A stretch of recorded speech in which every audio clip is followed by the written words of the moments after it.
Hey, what is up everyone? Welcome back to Mecha Gaikotsu vs. the Backlog Overdrive, and today I'm taking a look at the Master Grade Gundam Exia Repair 3. This has been on the backlog for quite a little while so far, as you can tell from the blue box right here. This is a premium Bandai exclusive, so I got mine through Haiii. You can too, and link is down there to Haiii in the description. Now let's get this built. So I'm cracking open this box. We've got a whole bunch of plastic in here, as you'd expect for a Master Grade. Now, 90% of this is exactly what you'd get in the standard Master Grade Exia box. So if you've actually built the Exia before, you've built pretty much all of this kit besides an extra couple of aspects. The original runners in here are from 2009, but we do have some additions in here as well. So we do have some runners from Exia Repair 2, which will make up a lot of the GN Sword Custom, as well as some of the Exia Repair armor. In here we also have a brand new runner for this, which is 2021, and this is everything that will make up the GN Longsword, as well as some new armor on the shoulders, as well as a round on the butt flap. Now, we'll mention the stickers that are included here. These are from the Exia Ignition mode, so you don't use all of these, only some of them on the GN condensers. And we do have a whole bunch of water slide decals here, which look phenomenal in blue and white, to go on basically the reverse colors on the kit, which is the blue onto the white parts, and the white onto the blue parts. Finally then, when it does come to the Exia, it's well known at this point that it's not the greatest model kit around. It's not the worst by any margin, but it does have some weak aspects, especially down in the feet. Now, I've built different variants of the Exias over and over again. Now, I do recommend thickening up all of the joints on this, even top coating nearly everything before you even build it, just to kind of reinforce the weak aspects. And one of the oddest things in the build in this is inside the feet. Basically, you throw two, not just one, two of these polycap joints into these segments right here, which means instead of actually designing new polycaps, Bandai just doubled up on them, and then you have to try and fit a section up in through those, which is kind of difficult to do. There is a couple of awkward parts in the build of this, including in the head and in the chest vents as well, so not the simplest out-of-box build around. So now jumping into the accessories, and here's everything that comes inside the box, or at least this is pretty much everything. We do actually get a couple of other things in here I just didn't build because we've seen them before. So the GN swords are here. I just did not build them, but they are included. They're just not part of the Exia Repair 3 loadout. So speaking about that loadout, in here we do have the GN Sword Custom. We've got the GN Long Rifle, as well as two beam saber handles, 4 beams, 2 long, 2 short. We've got a base adapter and a part for holding onto the GN capacitor if you want to display it outside of the Gundam. So first off in here, when it does come to the hands, these are those old school hands. Not super old school, medium old school, medium school. And what exactly I mean by that is these are the 3 fingers attached together like so, 1 index finger and 1 thumb. These are all, well, mildly articulated. We've got a wrist, which is nice. And we've got that tab in the hand there that absolutely sucks. They never really work that well. Thankfully, when it comes to Gundam 00 kits, we do have stuff like this right here, which is a hard point for the weapon to mount onto, so most of the time you're not even using the hands, so it's not that big of a deal. You can actually slightly modify these hands by snipping the fingers apart from each other, but I find that just can, well, it can just kind of leave the fingers a little bit floppy and droppy, and a little bit funny sometimes in poses. I prefer just to leave them as they are, like that. So the first weapon that we've gotten here is the GN Sword Custom. So this is exactly the same as the standard GN Sword, but it's got a different blade. So every aspect of this blade has been changed. So the 2 sides are brand new, the shining blade right there, that is brand new too. And by brand new, I don't mean for this kit, because this was also included in the Exia Repair 2. But it is new compared to the standard Exia kit, but all of this weapon, all of this right here that does all of the stuff that it does, transforming into a long-range weapon for some pew pew pew, and then transforming into a full-blown sword, that is all the same as it was before. And still, to this day, GN Sword, my favorite Gundam weapon of them all.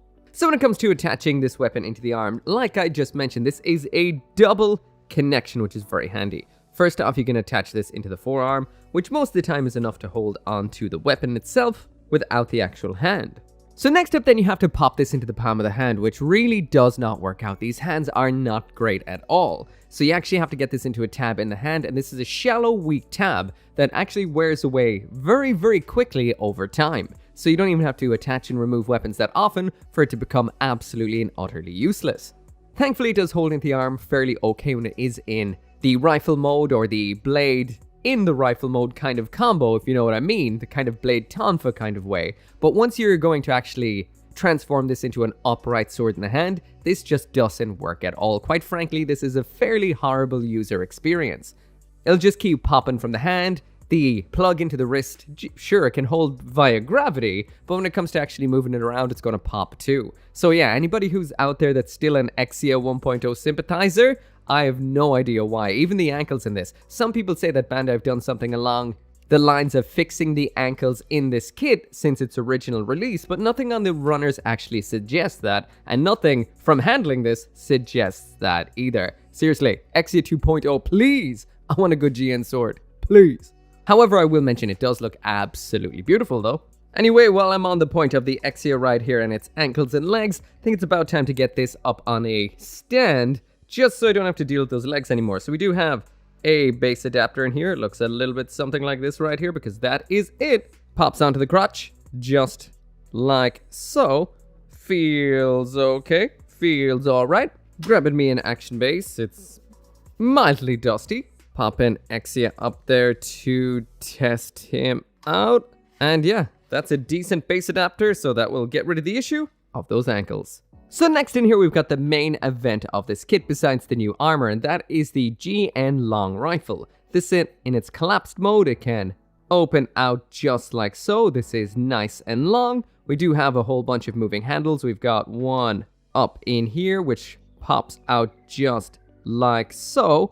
And we've got this sight segment, which can pop up like that. And then we've got some side handles as well right here. That's number 1. There is number 2. And that is all the moving parts. Looking good. To get it attached, you just take this segment here and pop it out like that. That segment then just attaches onto the arm and plugs into the same mounting point in the forearm that we would have done so with this over here.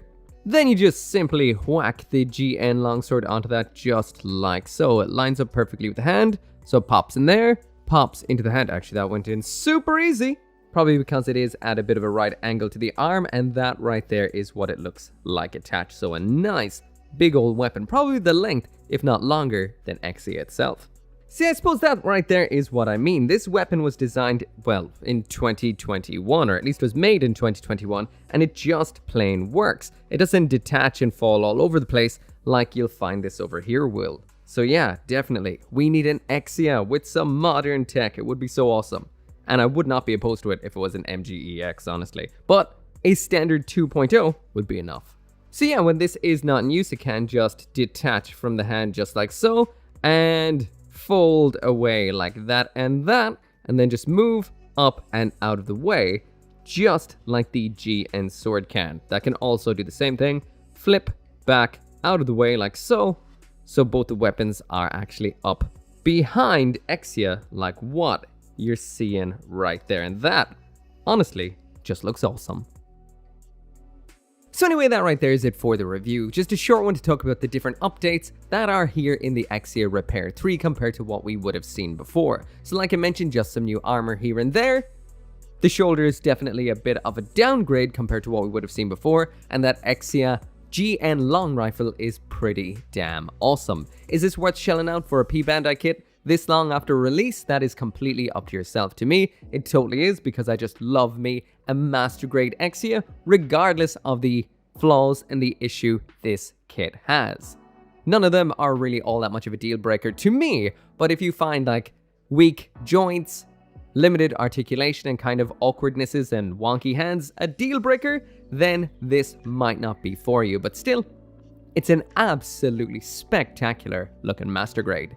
Now, if you're wondering about the other aspects about this kit, we do have beam sabers in here, we do have the GN swords as well, we've got LEDs in the chest if you do actually buy these sold separately LED units. If you want to know all about that as well as the articulation in a master grade Exia, you can check out the previous review that I would have done, which I'll also link down there in the description. That'll have everything about this, and I also made a video about which is the best Setsuna related master grade out there, because there's a massive difference between them. From the Exia to the 00 to the Quanta, there's huge differences between them. They're not all built the same. Anyway, as always, thank you so much for watching. Make sure to come back for more Gunpla reviews, and I'll be seeing you next time.